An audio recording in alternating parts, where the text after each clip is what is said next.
Oi, gente, eu sou a Sil Curiati, estou aqui de volta com mais um vídeo da nossa série do Sobe e Puxa, para a gente falar sobre esse livro maravilhoso que foi lançado recentemente aí no Brasil. Está disponível nas livrarias, está disponível online.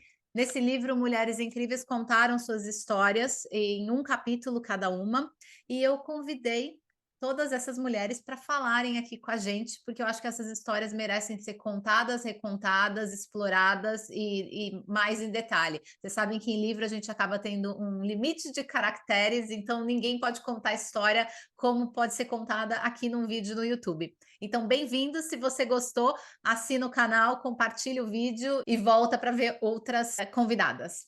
Eu estou aqui com a Ju Fiuza, e eu vou contar para vocês quem é ela, lendo a sua bio no próprio livro. Graduada em marketing pela TAFE College e em administração de empresas pela Universidade AMB Morumbi, teve uma jornada de mais de 10 anos, tem, né? Uma jornada de mais de 10 anos de experiência em estratégia de recursos humanos, conheceu e conectou profissionais de alta performance para grandes empresas brasileiras e globais. Atualmente está como Chief People Officer e cofundadora da Mestra e da DeFi 10X. É palestrante e professora convidada do MBA em Inovação da FIA Business School e conselheira do Meu Futuro Digital. Bem-vinda, Ju, eu estou muito feliz de ter você aqui com a gente. Eu também, muito feliz, obrigada pelo convite e por você abrir, né, esse espaço para a gente compartilhar ainda mais as nossas histórias.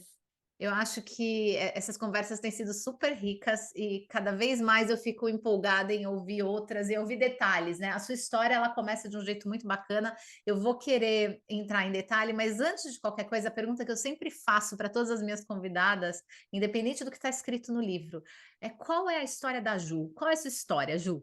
Eu tenho várias histórias, na verdade, e contando um pouquinho do que eu compartilhei, então, aqui no livro, eu contei um pouco da minha trajetória profissional, né? Mas a maneira com que eu quis contar minha trajetória profissional foi trazendo muito o meu processo e a minha jornada dentro da inovação e da tecnologia, que refletem na minha vida pessoal também. Então, vocês vão, se vocês puderem adquirir o livro e ver um pouquinho da minha história, vocês vão perceber isso.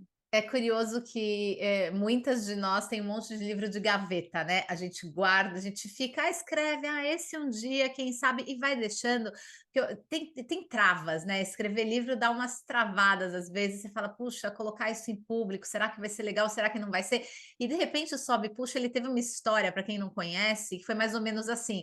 Galera, vamos publicar um livro semana que vem, então escreve aí. Foi mais ou menos assim, não foi? Nós tivemos pouquíssimos dias, na verdade, acredito que foram 10 dias, foi bem no período de carnaval, inclusive, a gente fez essa força-tarefa para que nós pudéssemos atender aí o mês da mulher, né? Então, falando de Olha. mulheres, então a gente correu bastante por causa disso também. Então, quer dizer, quando força a barra, o livro sai.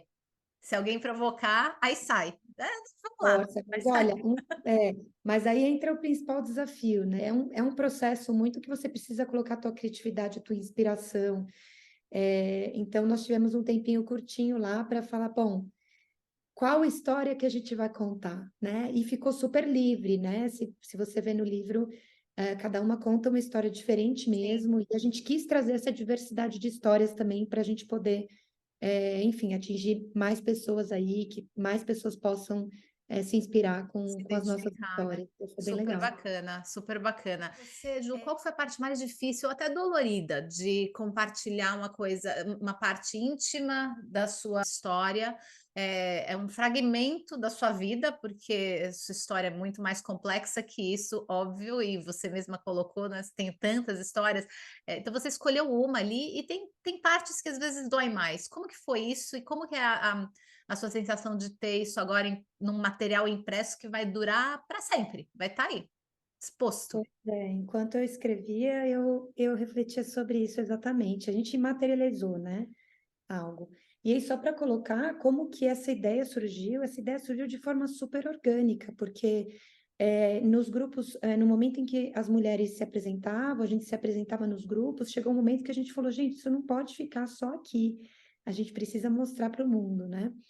Então, foi um processo, assim, para mim, que eu já estava, como eu já estava envolvida no grupo também, e a gente fala muito sobre a gente trazer a nossa vulnerabilidade, né?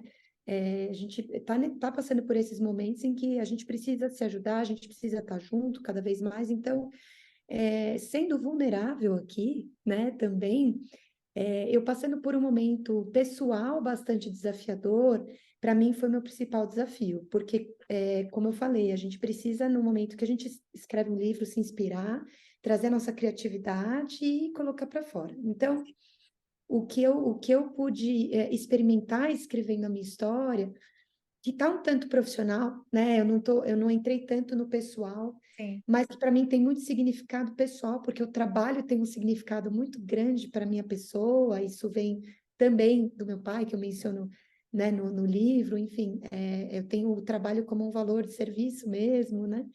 Então, foi refletir sobre o meu propósito, né? Então, Olha que isso foi legal. muito rico. E aí, principal desafio, eu acredito que foi o prazo, né? E também consolidar uma história, trazer uma história para o mundo. E aí, como você falou também, dentro dos caracteres, tem todo um formato para a gente entregar que acaba sendo desafiador também, porque a história sempre acaba ficando bastante longa, e aí o nosso trabalho é muito de simplificar e colocar isso num contexto que faça sentido. Lendo o seu livro, algumas coisas me chamaram a atenção e eu queria trazer para você aqui, para a gente conversar um pouco. Eu adoro o subtítulo Educação é Ponte. Eu tenho um mood board aqui do meu lado e eu tenho escrito The Power of Education to Overcome Poverty. Então, o poder da educação para a gente superar a pobreza. Eu tenho muita fé e eu acredito no potencial da educação para superar muitos dos problemas que a gente vê no mundo hoje. Então, quando eu parei nesse trechinho do seu capítulo, eu li: esse propósito de ensino e desenvolvimento foi exatamente o que encontrei na Mestra, startup que visa acelerar o talento e a inovação por meio de novos formatos de atração, seleção, capacitação e conexão entre pessoas e empresas. Pulando um trecho, mais do que promover inovação, o meu objetivo da empresa é trabalhar na edificação de futuros desejáveis para todos. Eu adoraria que você falasse um pouco sobre isso. É óbvio que com isso você vai me contar um pouco o que é a Mestra, mas eu sou super a favor de falar para o mundo sobre ações que tragam, que tenham esse tipo de propósito, porque eu acho que é o que a gente precisa. Então, conta mais. Conto sim. Bom, eu atuo como headhunter já tem alguns anos, né? Então, o trabalho do headhunter ele é muito estratégico no recrutamento, certo? A gente normalmente tem um job description ali, a empresa está com uma necessidade específica, né, de negócio, e aí vou no mercado, a gente faz um mapeamento, indica profissionais para aquela posição e para aquela empresa. Pois bem, né? E eu comecei ao longo da minha trajetória a refletir um pouco a respeito disso, porque se você olha para o nosso cenário, principalmente no Brasil, né? Temos as empresas, temos as pessoas, temos tecnologias avançando e ainda um sistema educacional um pouco mais antigo, não acompanhando todas essas mudanças que têm acontecido. E aí, como eu atuo na área de tecnologia e inovação, né, e então a demanda é muito grande por profissionais, eu falei, tem alguma coisa que dá para a gente fazer a mais do que simplesmente mapear, né, e indicar para as empresas. E aí, no livro que eu conto sobre a Mestra, né, a Mestra é uma empresa que eu cofundei junto com o Gustavo Maierá, aonde a gente enxergou uma grande oportunidade de utilizar a educação, então, como ponte, mas uma educação que conecta com as empresas, de fato, né? Que, de fato, a gente ainda tem um gap entre a academia, né, e as corporações, enfim, isso reflete diretamente na força de trabalho e na falta de mão de obra qualificada, na falta de pessoas qualificadas para aquilo. E eu brinco, eu falo, cada vez mais nós vamos saber menos, Ah, então, eu tenho entendido realmente a educação como caminho, né, imprescindível para que a gente construa esses futuros desejáveis. Não que antigamente não fosse, eu acho que a educação está aí, e sempre aconteceu, mas isso tem crescido em mim numa perspectiva mesmo de propósito. E também, como eu sou muito plugada na inovação e na tecnologia, eu participo dos principais eventos do mundo aí de inovação, aqui no Brasil também, e a gente sabe para onde que as coisas estão caminhando com relação a avanços tecnológicos. Então, eu tenho entendido uma responsabilidade social da gente promover a educação como ponte, né? Com essa visão, a gente consegue realmente resolver desigualdades, a gente dá acesso para as pessoas poderem enxergar esse outro lado, que a gente já enxergou muita coisa. Eu falo que o futuro ele já está aí, mas ele não está igualmente distribuído. Essa frase não é minha, mas eu Verdade. gosto muito dela. Então, cada um está passando por uma jornada de evolução e está conhecendo futuros, né? Hum. Então, como é que a gente se torna protagonista desse futuro? A gente usa desse futuro como, de fato, algo que está nas nossas mãos, a gente está construindo isso, e sem educação, eu acredito que isso não é possível. Nossa, também acredito muito. Vocês oferecem a educação ou vocês fazem as empresas que estão querendo contratar promover essa educação? Como é essa ponte? Nós somos B2B, então essa mensagem que eu acabei de passar, eu bato nas empresas, eu falo, olha, é a sua responsabilidade, sim, da gente poder impactar através da educação e resolver problemas sociais, né? As Sim, empresas são reflexo da sociedade, elas enfrentam muitos desafios, também como a sociedade enfrenta, mas ela está numa posição diferenciada, numa perspectiva de negócio, de receita e tudo mais. Então, a gente faz esse caminho de trás para frente. Eu faço atração, seleção, a gente capacita as pessoas para cargos específicos. que Então, de trás legal. para frente, a gente vai na empresa e fala, empresa, é a sua responsabilidade da gente drivar. Infelizmente, se a gente depender de governo, nem sempre a gente tem a velocidade ou, né, o ideal que a gente entende para resolver alguns problemas sociais. Eu bato nas empresas, eu falo, empresa, vamos construir essa ponte, vamos construir esse caminho através da educação, da capacitação direcionada para o que você precisa, né? Que Então, legal, tá? eu recruto pessoas que têm potencial, que têm aptidão para aquilo e construo de forma mais efetiva, né? Eu Sim, entendo. sim. É, porque aprender todo mundo consegue aprender, né? A gente, potencial não é necessariamente todo mundo que tem, mas você para todo tipo de tarefa, as pessoas têm potenciais para diferentes tarefas, mas você identificar o potencial para aquilo e ver que o gap é simplesmente a não ter tido a oportunidade de aprender, é uma tristeza. Então, que bom que vocês têm feito um trabalho eficiente, efetivo com as empresas para enxergarem isso e construírem essa ponte. Isso é muito legal. Exato, a gente precisa de mais e mais pessoas aí nessa posição para a gente conseguir, de fato, gerar cada vez mais impacto, né?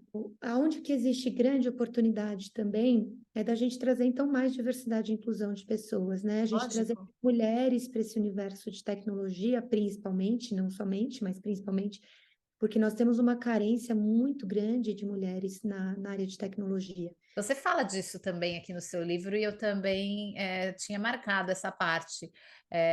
Que você menciona, inclusive, que nossos programas de capacitação procuramos incluir ao menos 50% mulheres, porque realmente a indústria de TI não tem, né? É muito difícil. Não tem. Tem melhorado. Eu sou otimista e vejo a melhora, mas não tá longe do ideal ainda, né? Exatamente. A gente falou de educação, né? A educação é um desafio sistêmico da sociedade. Quando a gente coloca a educação tecnológica, a gente entra em outros aspectos. Eu acho que iniciativas vêm surgindo para democratizar este acesso, assim como a Mestra, por exemplo, porque até pouco era muito elitizada, né? Sim. Então, a gente fala da característica mesmo, do estereótipo do homem branco, né, que vem de um poder econômico, né, acima da média da população brasileira com esse acesso. E essa é uma grande ameaça, na verdade, para a humanidade, porque se a gente tiver pessoas iguais, né, desenvolvendo tecnologias para públicos, né, a gente não vai atingir primeiro a diversidade de público que a gente está buscando, a gente vai desenvolver uma tecnologia enviesada, partindo, né, daquelas mentes, né, partindo daquele grupo não diverso, né, que tem muitos Isso. vieses, isso é muito comum, isso não é uma crítica, mas nós temos É um vieses um fato. pouquinho, Todos e temos viéses quando a cognitivos. gente desdobra isso para um desenvolvimento tecnológico, é aí que começa essa grande responsabilidade de impacto. É ter mulheres, é ter pessoas não binárias, é ter pessoas com deficiência, é ter pessoas de diferentes cores de pele. Tudo isso impacta, principalmente quando a gente está falando hoje de AI, de tecnologias que são rapidamente Exatamente. responsivas, né? Como que eu estava vendo o caso da torneira que quando você passa a mão embaixo e ela abre a água, né? A Uhum. torneira não reconhecia uma determinada cor de pele. Ela abria quando um homem branco passava e ela não abria quando um homem preto passava, porque a luz incide de uma maneira diferente na sua cor de pele. Então, ela não permitia a leitura de que estava passando algum objeto embaixo da torneira. São coisas que são tão banais e que a falta de representatividade nos setores causa, é difícil entender como as empresas não enxergam a obviedade da necessidade de diversidade no desenvolvimento de produtos, né? Eu vejo um pensamento mais a curto prazo, né, de resultado muitas vezes. Então, eu acredito que a gente só vai viabilizar, né, a gente vai sanar esses problemas sociais, né, esses desafios aí com pessoas diversas através da educação. A gente precisa entender as diversidades do indivíduo para a gente conseguir, de fato, incluir mais pessoas, né, nesse universo. Mas é muito gratificante, é o que eu falo, eu acho que movimentos têm acontecido, mas a demanda é muito grande, a necessidade é muito grande, o desafio é grande o suficiente para a gente realmente fazer chamados e falar, vamos juntos, a gente precisa de pessoas que pensam junto para a gente viabilizar estes acessos, né?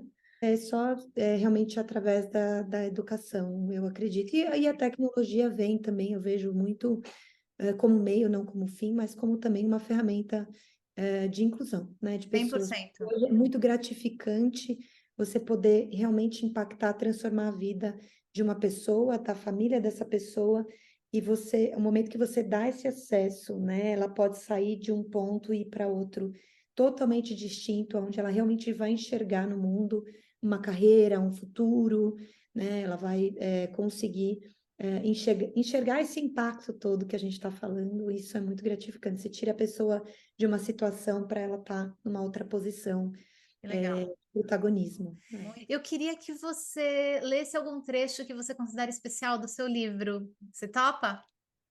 Topo, topo sim. E se você quiser comentar depois por que que você acha especial, ia ser bacana. Eu acredito que a inovação ela começa de dentro para fora e que novas tecnologias são pessoas que se transformam dia após dia. Eu sou tecno-otimista, comprometida com o avanço de estruturas sociais por meio da transformação e inclusão de pessoas no alcance de futuros desejáveis. Como diz o livro Abundância, de Peter Diamandis e Steve Kotler, o futuro é melhor do que imaginamos. Qual caminho percorremos até a gente encontrar, até encontrarmos o nosso propósito? No meu caso, tudo começou quando eu tinha apenas 7 anos e vivi uma experiência incomum, única, eu diria. Lembro-me de que estava no supermercado quando um homem foi baleado dentro da loja. Meu pai, médico, logo se prontificou a prestar os primeiros socorros. Naquele momento, uma garotinha viu seu pai se transformar em um super-herói. Comecei a pensar em como a medicina era extraordinária e em todas as possibilidades que um médico tem de salvar vidas. Talvez tenha sido esse episódio que me fez refletir pela primeira vez e mais a fundo sobre o potencial humano. Para mim, todos têm um grande potencial, ainda que oculto, e podem ser muito bons em algo, contribuir para o bem comum e passar isso adiante, seja ensinando ou servindo, por exemplo. Um primeiro ponto aqui, quando eu falo que novas tecnologias são pessoas que se transformam dia após dia, eu gostei de trazer dessa forma porque a gente está caminhando para um mundo cada vez mais realmente tecnológico, aonde o foco, se ele for para a tecnologia, e ele está direcionando, acho que a tecnologia está ditando muito da nossa maneira de pensar, no nosso dia a dia, na nossa rotina, na nossa maneira de agir. Mas quando eu falo da tecnologia, das pessoas sendo a tecnologia, é um chamado mesmo para a gente ser mais humano. E antes da gente iniciar esse processo de desenvolvimento tecnológico, de entendimento, de reflexão sobre para onde a gente está caminhando, entender que é de dentro para fora, né? Entender que nós somos o canal que vai transformar, que vai impactar, e óbvio que a tecnologia está aí a favor da gente.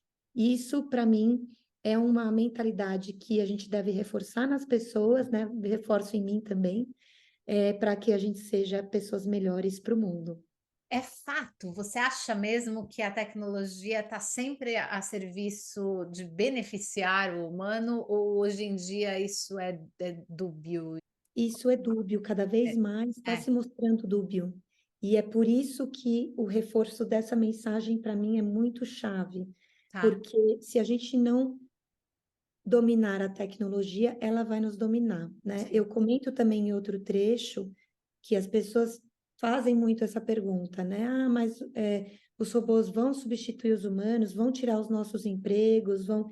Eles vão, né? Talvez no futuro bem mais distante, eles vão. Para o momento, eu acho que muitas oportunidades, assim, muitas novas oportunidades vão surgir, e óbvio, através da educação como ponte, a gente consegue acessar essas novas oportunidades, mas a longo prazo, eu acredito que substitui, porém, ela só vai substituir se nós agirmos como robôs. Porque se nós agirmos como humanos, a gente vai dominar cada vez mais tecnologias e a gente vai poder colocar a tecnologia a nosso serviço e não o contrário. Sim, Então, automações, né? Então, ela facilita a vida nesse sentido. A substituição vem um monte de coisa que pode ser automatizada, um monte de coisa que pode ser facilitada e tudo mais. E é interessante quando você fala da educação nesse aspecto, porque eu, se eu não me engano, o dado, eu não lembro onde saiu isso, mas que até 2025, 30 e mais de 40%, na verdade, não é 30, mais de 40% das profissões que vão existir nessa época ainda não existem. São profissões que estão sendo desenvolvidas e criadas muito por conta desse desenvolvimento da tecnologia e porque assim, sim, a tecnologia substitui algumas partes aqui, mas aí precisa de gente nova pensando diferente para criar outras coisas ali, né? Então, eu acho essa dinâmica para interessante. pilotar, né? Para É, pilotar, para assumir é, novos protagonismos aí dentro desse processo e pilotar e assim poder, né? Eu acredito que dessa forma, de fato, estar nessa posição de construir futuros. Cada isso. vez mais eu tenho entendido que realmente está nas nossas mãos. Sobre Legal. esse trecho, e aí quando eu falo, estou falando bastante sobre protagonismo, mas assim, essa questão do super-herói, quis trazer essa analogia, né? Com relação ao super-herói.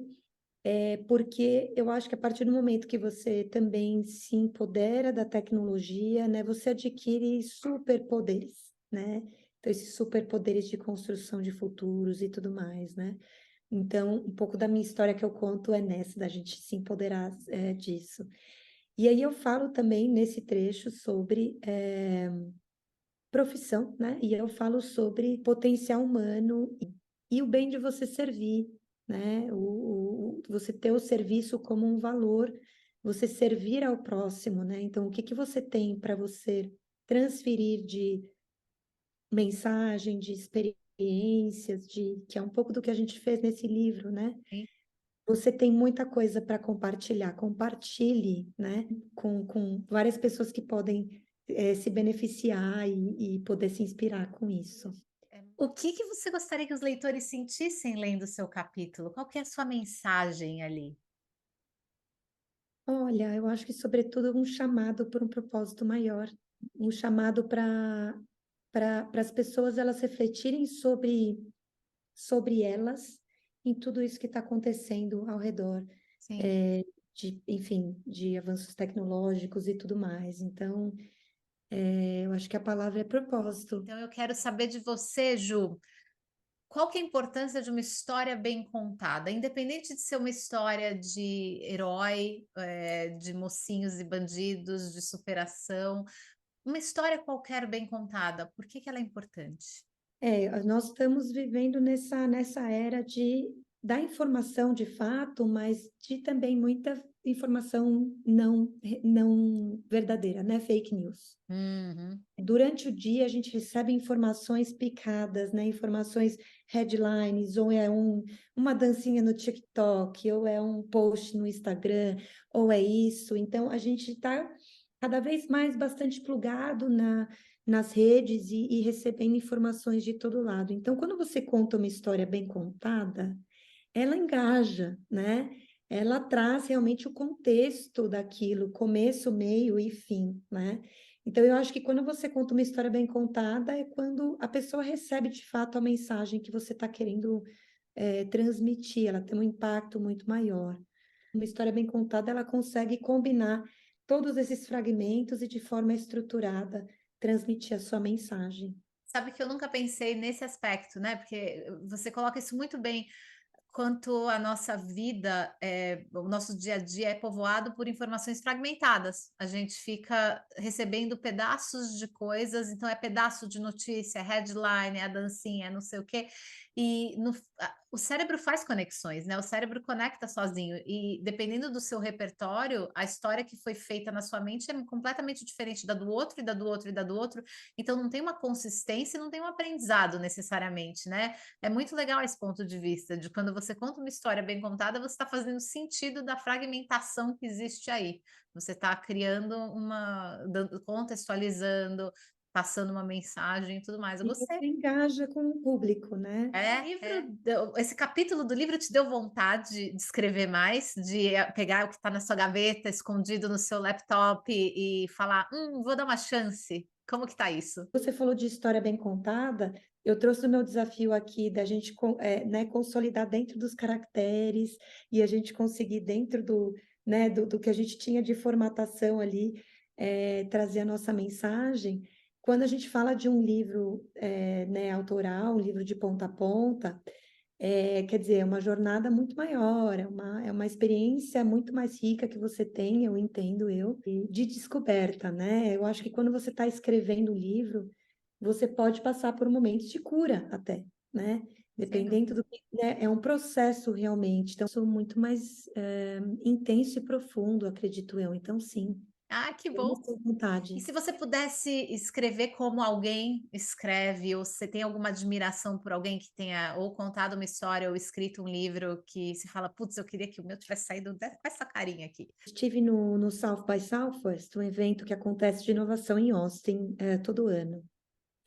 E lá eu assisti um painel de uma grande executiva, ex-presidente, chairman da IBM, que é uma mulher que tem uma história muito inspiradora. E neste painel ela fala sobre o livro dela, que se chama Good Power, que é um livro sobre liderança. Então, liderança individual, liderança nas empresas e liderança na sociedade. E ela pessoalmente tem uma história muito interessante, de muita superação, e hoje, né, numa posição como executiva, enfim. E ela fala sobre o good power como sendo um poder do bem, não um poder, é como se fosse um canal, né, para você conduzir, para você gerenciar a tua vida pessoal e profissional através dessa liderança. Então, essa relação da vida pessoal dela, ela até tira um pouco a figura dela como mulher executiva, como profissional, e ela traz um lado muito humano, que eu acho que é Ah, onde eu conecto bastante, até um pouco com a minha história e com um pouquinho do que eu trouxe no meu capítulo. Mas eu super indico esse livro, se chama Good Power. Só para complementar, que ela fala sobre três pontos, não só esses três, mas ela fala sobre você liderar de forma respeitosa, ela fala sobre você abraçar a atenção e não polarizar as coisas. Então, o poder que tem neste momento em que você tem que tomar grandes decisões na sua vida e que você está à frente de um desafio que é grande o suficiente para você estar numa pressão, sim. né? E o quanto que é rico você atravessar esse processo e você celebrar muito o progresso e não a perfeição, não o resultado, assim. Ju, para terminar, para você, qual que é a história mais inspiradora do mundo? Tem uma? Eu acho a Bíblia, né? A história de Jesus, eu acho que é a nossa maior escola. Olha só, gente, essa foi a Ju Fiuza contando do capítulo dela no livro Uma Sobe, Puxa Outra. Compre o livro, está disponível. Leia o capítulo da Ju. E se você gostou, compartilhe esse vídeo, curte aqui embaixo, porque vai ter mais para vocês. Obrigada, Ju. Obrigada, prazer estar aqui com vocês. Prazer é meu te trazer aqui como convidada.